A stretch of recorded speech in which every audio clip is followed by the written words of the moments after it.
Hola, muy buenas noches. Dios les bendiga. Bienvenidos una vez más a la hora mundial de intercesión. Qué gusto saber que están allí listos para que juntos esta noche tengamos un momento bien agradable y bien emotivo en la presencia del Señor. Vamos a tener un momento de oración, vamos a orar por las diferentes peticiones que hay dentro del pueblo de Dios. Hay mucha necesidad en el pueblo de Dios, hermanos, y es importante que estemos unidos presentando cada necesidad delante del Señor. Quédese allí con nosotros, vamos a comenzar. Dios les bendiga, mis amados hermanos, Dios les guarde. Un verdadero placer estar nuevamente acá con ustedes en esta nueva emisión de la Hora Mundial de Intercesión. Y hoy vamos a culminar con esta sección en la que hemos estado hablando del profeta Jeremías. Hemos escogido algunos pasajes, hemos hablado acerca del profeta, hemos hablado acerca de su profecía en buena parte. Y hoy queremos hablar de un capítulo que estoy seguro que es muy conocido por muchos de ustedes. Me refiero al capítulo 33 del libro de Jeremías. Y vamos a tratar de traer a colación varios aspectos importantes del pasaje y diferentes aspectos de lo que el mismo abarca. Acompáñenme un momento, vamos a leer la palabra del Señor. Dice así, vino palabra de Jehová a Jeremías la segunda vez, estando él aún preso en el patio de la cárcel, diciendo: así ha dicho Jehová, que hizo la tierra, Jehová que la formó para afirmarla, Jehová es su nombre. Clama a mí y yo te responderé y te enseñaré cosas grandes y ocultas que tú no conoces. Hay varias cosas interesantísimas al respecto. En primer lugar, estamos prácticamente al final de la profecía de Jeremías. El tiempo ha pasado, varias de las deportaciones ya se han cumplido. Israel ha sido confrontado por Dios de una manera muy, pero muy fuerte. El pueblo, si se quiere, ha mostrado una tremenda dureza de corazón. Muy a pesar de lo que dicen algunos autores, pareciera quedar expuesto en el mismo libro la incompatibilidad de Israel con el mensaje. En el mismo libro de Daniel observamos un detalle importante. Observamos que Daniel y sus compañeros escucharon a la profecía de Jeremías. Probablemente el mismo Ezequiel es parte de ese grupo de personas que escucharon la profecía de Jeremías. No solamente la escucharon, entendieron el mensaje y aparte de ello se pusieron a la disposición de Dios en un momento tan crítico espiritualmente.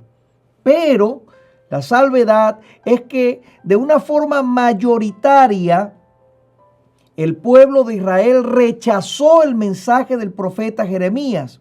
Los reyes de su tiempo obviamente rechazaron contundentemente el mensaje al punto tal de que en este momento en el que se está hablando en el capítulo 33, ya casi al final del proceso de la profecía de Jeremías, donde a pesar de haberse cumplido buena parte de las declaraciones proféticas de Jeremías, en ese momento Jeremías está preso en el patio de la cárcel. ¿Cuál es la razón? La incredulidad de un pueblo que oye de manera constante la palabra del Señor, pero que rechaza no solamente al profeta, sino la voz misma de Dios en medio del pueblo. Esto nos trae a la mente, por supuesto, la triste situación que nosotros estamos viviendo en nuestros días. Estamos viviendo un momento crítico espiritualmente donde la mayoría de las personas simple y llanamente no quieren escuchar la voz de Dios.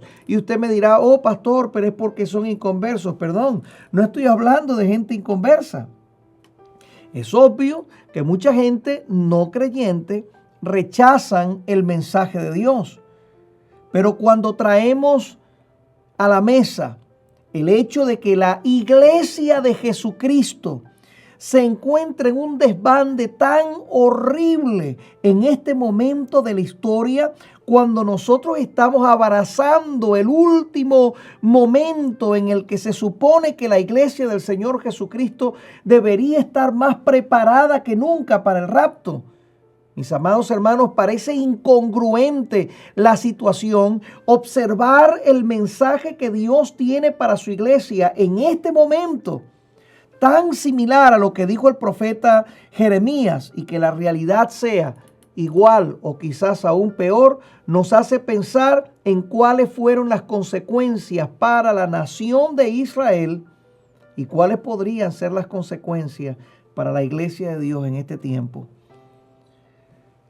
Terminaba el versículo 3, clama a mí, yo te responderé y te enseñaré cosas grandes y ocultas que tú no conoces. Dios está hablando con el profeta. Realmente en el contexto, Dios le está diciendo a Jeremías, hay aspectos de la profecía que todavía necesito mostrarte. Increíble, porque Jeremías había recibido una revelación contundente, clara, específica para la nación, para el pueblo de Judá y para Israel. Y es bien importante justamente esta diversidad dentro del contexto de la profecía de Jeremías, porque nos hace pensar en varios aspectos importantes. Nos hace pensar no solamente en la deportación a Babilonia, sino que nos hace pensar en la deportación a Asiria, de donde las tribus de Israel literalmente nunca volvieron.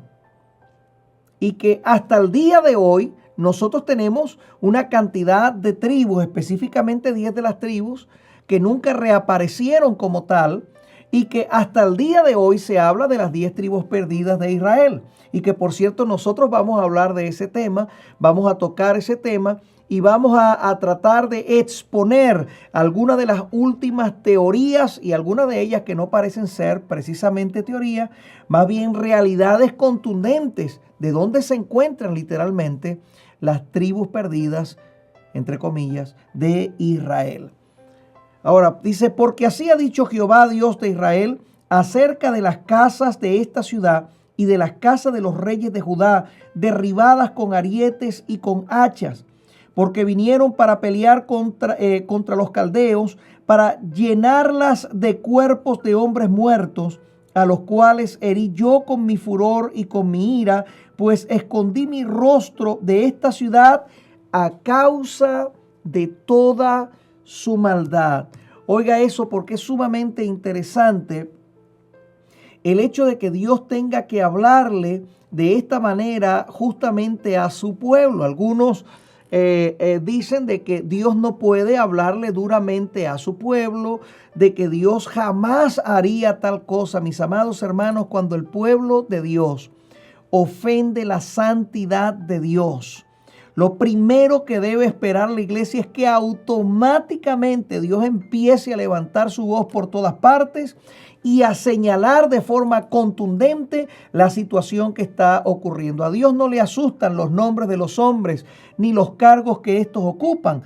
A Dios realmente, mis amados hermanos, lo que le preocupa es el bienestar del pueblo, por lo cual Dios irá en pro de él mismo, aunque él tenga en momentos determinados no solamente que hablar, sino que actuar de forma contundente en contra de una situación determinada, de una persona determinada, de una iglesia determinada, o en un sentido general con la iglesia dentro de una nación o incluso de grupos de naciones. He aquí que yo les traeré sanidad y medicina y los curaré y les revelaré abundancia de paz y de verdad. Y haré volver los cautivos de Judá y los cautivos de Israel. Observe que se habla de ambos grupos. Y los restableceré como al principio. Y aquí inmediatamente nos viene a nosotros varias preguntas importantes, porque ciertamente los cautivos de Judá volvieron después de la deportación a Babilonia, pero ya hemos presentado el caso del cautiverio de Israel. Pero acá se habla de que sí ciertamente volverán, lo que nos da a entender que las instancias del cumplimiento en el proceso del tiempo de lo que se nos está hablando específicamente en este capítulo 33 va mucho más allá de los 70 años de cautiverio de Babilonia. Es lo que le pasó exactamente a Daniel cuando Daniel está preguntando por la revelación de por qué Israel o Judá no ha vuelto nuevamente a su tierra si ya habían pasado los 70 años.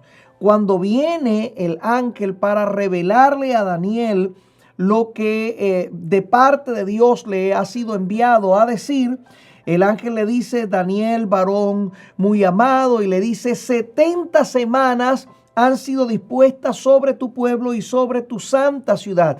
Cuando él está hablando de estas 70 semanas, ya no está hablando del fin de los 70 años, sino en el proceso del tiempo, como todo conllevará incluso hasta el final de la historia de la gracia que por supuesto envuelve a la iglesia. Es decir, Daniel estaba preguntando por lo que él entendía, pero Dios le está respondiendo aún mucho más allá en el proceso del tiempo.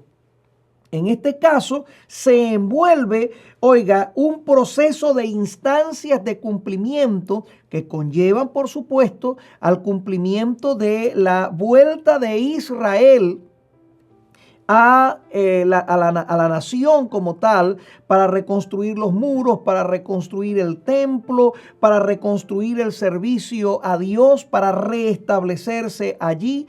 En el proceso del tiempo que el libro cuarto de Esdras, que es un libro apócrifo, habla de la vuelta de Israel en el proceso del tiempo. Ahora sí, hablando de las 10 tribus perdidas, de cómo volverán a su lugar, y proféticamente la Biblia, ahora sí, la palabra del Señor, ¿verdad? Los libros inspirados de las Sagradas Escrituras confirman todo esto, llevándonos al punto en que todas las 12 tribus de Israel no solamente se volverán al Señor para ser salvas, sino que serán utilizadas para la salvación de millones de personas durante el proceso de la semana 70. Todo esto es glorioso, mis amados hermanos, porque esto nos conlleva paso a paso hasta el fin de todas las cosas. Es extraordinario. Dice: y los limpiaré de toda su maldad con que pecaron contra mí.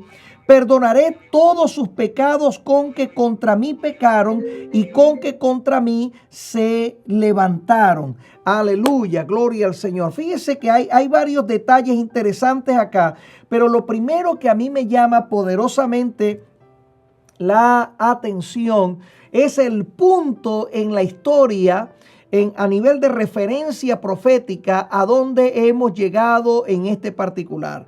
Es interesante porque ya no estamos hablando allá en el momento histórico que ellos están viviendo, sino que hemos pasado a través de toda la historia y vamos a llegar en el capítulo incluso al futuro glorioso de Sión. Observen el versículo 9, dice: y me será a mí por nombre de gozo, de alabanza y de gloria entre todas las naciones de la tierra, que habrán oído todo el bien que yo les hago, y temerán y temblarán todo el bien, y de toda la paz que yo les haré.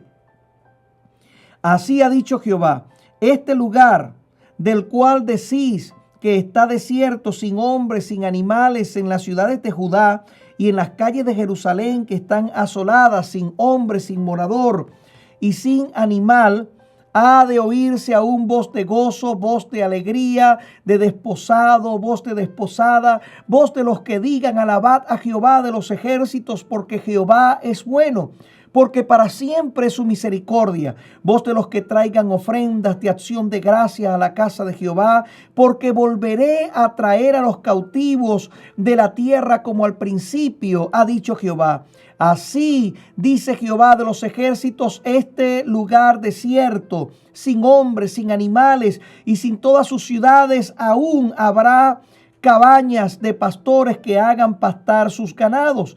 En las ciudades de las montañas, en las ciudades de Céfala, en las ciudades del Negev, en la tierra de Benjamín alrededor de Jerusalén y en las ciudades de Judá, aún pasarán ganados por las manos de los que los cuenten, ha dicho Jehová. He aquí vienen días en que yo confirmaré la buena palabra que he hablado a la casa de Israel y a la casa de Judá. Y fíjese lo que habla acerca de aquellos días. En aquellos días y en aquel tiempo haré brotar a David un renuevo de justicia. Ya este pasaje habla de una forma mesiánica en la obra redentora del Cordero, y hará juicio y justicia en la tierra. En aquellos días Judá será salvo, Jerusalén habitará segura, y se le llamará Jehová justicia nuestra, Jehová Sidkenu. Porque así ha dicho Jehová, no faltará a David varón que se siente sobre el trono de Israel, ni a los sacerdotes y levitas faltará varón delante de mí, que delante de mí ofrezca holocausto y encienda ofrenda y que haga sacrificio todos los días. Esto es, hay tanto en estos cortos versículos que es poderoso. Oiga esto. Resulta ser de que el pacto davídico es uno de los pactos que en el proceso del tiempo, no solamente Israel, sino muchos han llegado al punto de pensar, ¿será que esto realmente es un asunto profético? ¿O será que esto simplemente es una cuestión de poesía dentro del contexto cristiano, dentro de la revelación de Dios, dependiendo del punto de que se vea, por supuesto? Pero ¿será que esto realmente es algo profético? Bueno, los más conservadores, por supuesto, dirán automáticamente sí. Pero ¿cuántos han llegado a un punto de confusión en este particular y no logran entender que realmente el pacto davídico será llevado a su punto máximo de cumplimiento? Estoy tratando de decir, en otras palabras, todo el proceso de la historia llevará o conllevará al cumplimiento del pacto davídico. ¿Qué es lo que ha de suceder, mis amados hermanos? Cristo viene por su iglesia. No solamente Cristo viene por su iglesia, pasará el cumplimiento de las 70 semanas, de la semana 70 de Daniel. Y ocurrirá posterior al cumplimiento de la semana 70 que se instaurará un reino. Oiga, cuando Dios promete literalmente que no dejará el trono de David sin un rey, está hablando directamente del Mesías, está hablando de Cristo, está hablando del cumplimiento, no solamente del Mesías que viene para sufrir por nosotros, sino del Mesías reinante que viene para darle cumplimiento a toda esta poderosa verdad. Un punto más y con él vamos a culminar.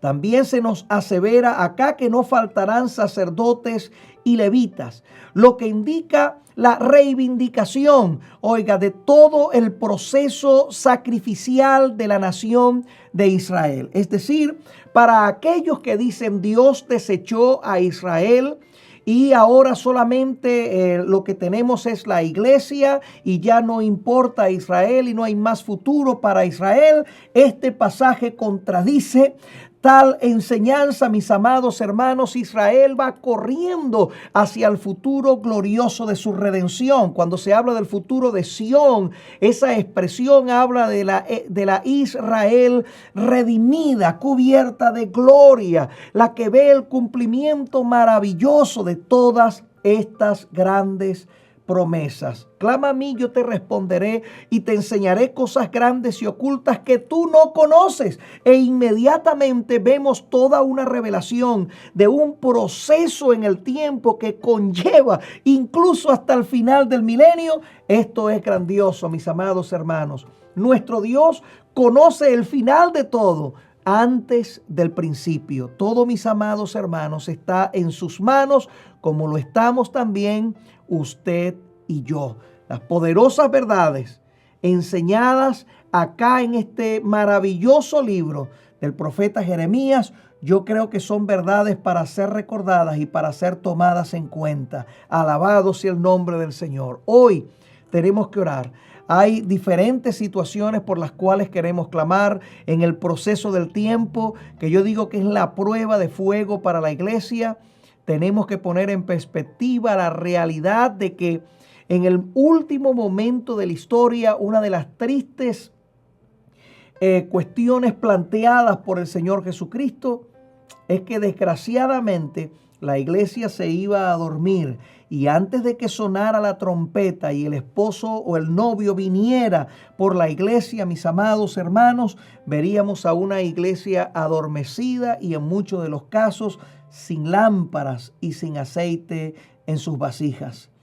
Así que este es un momento extraordinario para nosotros clamar por la iglesia, por la situación de la iglesia en un sentido general. Debemos clamar por Nicaragua durante todos estos días de elecciones. Tenemos que clamar por toda la situación que estamos viendo a nivel mundial y por supuesto por todo aquello de la situación de salud a nivel del mundo entero. Tenemos que clamar por todas estas cosas y para ello yo le pido que por favor me acompañe por un momento en nuestro cuarto de oración, donde en intimidad vamos a hablar con Dios y vamos a buscar la presencia de nuestro Señor. Nos vemos en unos instantes.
Gloria al Señor. Bienvenidos hermanos a mi cuarto de oración. Vamos a tomarnos un momento en la presencia del Señor. Vamos a orar por varias cosas muy específicas hoy. Creo que después de un tema como este, donde por supuesto en un tiempo bastante limitado, pero hemos expuesto ampliamente la realidad de este poderoso capítulo de la Biblia.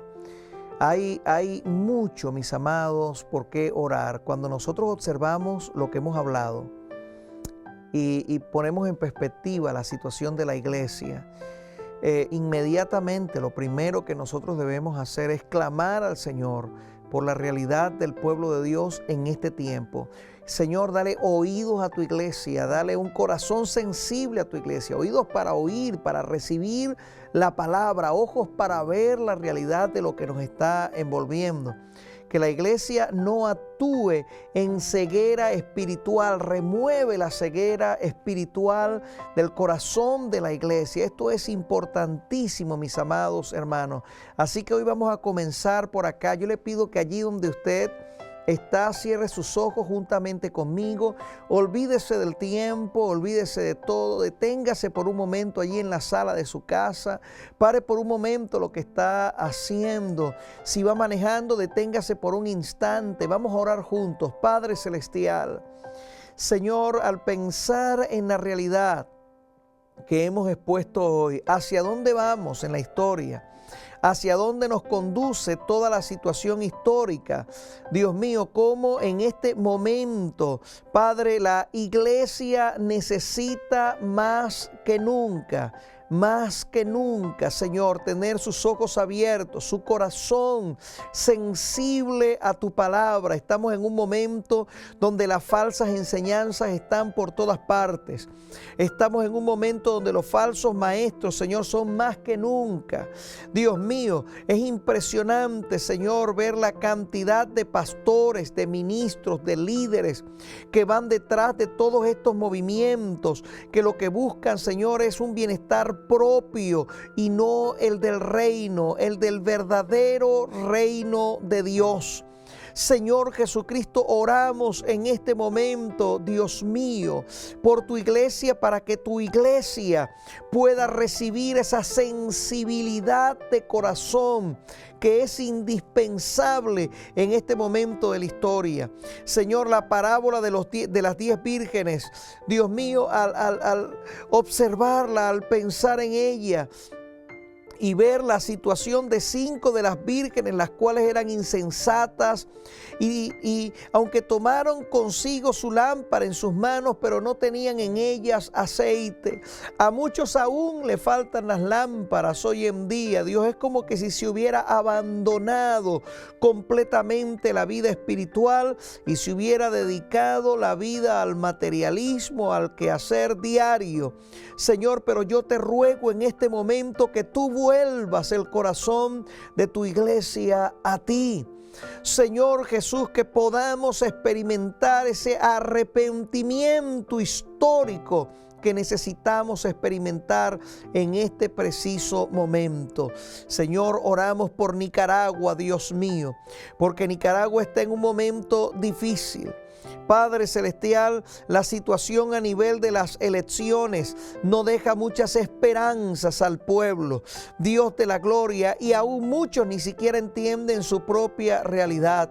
Muchos no comprenden, Señor, el poder que el enemigo ha tomado sobre naciones a través de la izquierda y del liberalismo político, ideológico. Padre Celestial, pero te ruego, Señor, que tu iglesia pueda abrir los ojos ante tal realidad, que tu pueblo, Señor, pueda entender lo que está sucediendo y que podamos correr a tus pies en este particular sentido. Dios mío, oro en este momento por los hermanos que están enfermos. Clamo, Padre Celestial, por aquellos que padecen diferentes enfermedades, desde cáncer, Señor, hasta diferentes enfermedades en sus cuerpos. Ahora mismo reprendo el poder de la enfermedad y te pido, Espíritu Santo de Dios, que tú tomes el control ahora mismo.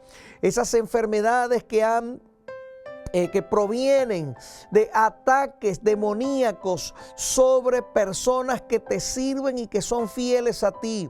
Señor, sean reprendidos en tu nombre, Dios mío, en este instante. Ahora mismo, Señor, oh Dios, concede la salud sobre cada uno de ellos. Esas enfermedades que provienen no meramente por ataques demoníacos, sino producto de pecados cometidos. Señor, que haya arrepentimiento. Tu palabra dice: si alguno entre vosotros está enfermo, haga oración, y la oración de fe sanará al enfermo, y si hubiere cometido pecados, le serán perdonados. Hay enfermedades que provienen producto de pecados cometidos, pero te ruego, Señor, que tú seas misericordioso y que ante el real arrepentimiento de esa persona tú puedas concederle la salud. Señor, esas personas, Dios mío, que están enfermos producto de situaciones genéticas que provienen de los padres o provienen de esa línea genealógica que ha traído como consecuencia esa debilidad del cuerpo o tendencia del cuerpo hacia esa enfermedad. Te ruego, Espíritu Santo, glorifícate, Señor. Oh Dios mío, toma tú el control. Padre Celestial, ciertamente muchas veces tú permites que nuestros cuerpos se enfermen, Señor, y a través de la enfermedad o de la situación física, tú nos enseñas a depender de ti por la fe. Así lo hiciste con Pablo y permitiste con Pablo, y cuando él oró, tú le dijiste: bástate mi gracia. Así, Señor Jesús, que tú muchas veces permites este tipo de situaciones. Te ruego, Espíritu Santo, que tú tomes el control de esa vida, tome el control de ese cuerpo. Señor, ahora mismo que esas enfermedades desaparezcan para gloria y para honra de tu nombre. Los que están atravesando por distintos problemas y crisis espirituales, Señor, imparte salud, imparte sanidad, pero también toma el control, Dios mío, de esas crisis emocionales que se están experimentando. Enséñanos a vivir en dependencia de ti. a tener la paz de Dios que sobrepasa todo entendimiento, aún a pesar de la crisis, aún a pesar del problema, aún a pesar de la situación. Ayúdanos, Señor.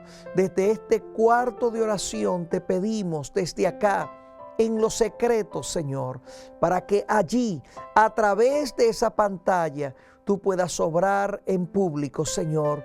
En el nombre de Jesús te damos las gracias y te damos la gloria y la honra. Diga conmigo un poderoso amén. Alabado sea el nombre de Jesús. Gracias, Señor. Creemos por la fe que lo que hemos pedido lo hemos recibido en esta hora. Y usted agárrese por la fe del Señor. Aleluya. Ahora mismo, toque por la fe el manto como lo hizo aquella mujer.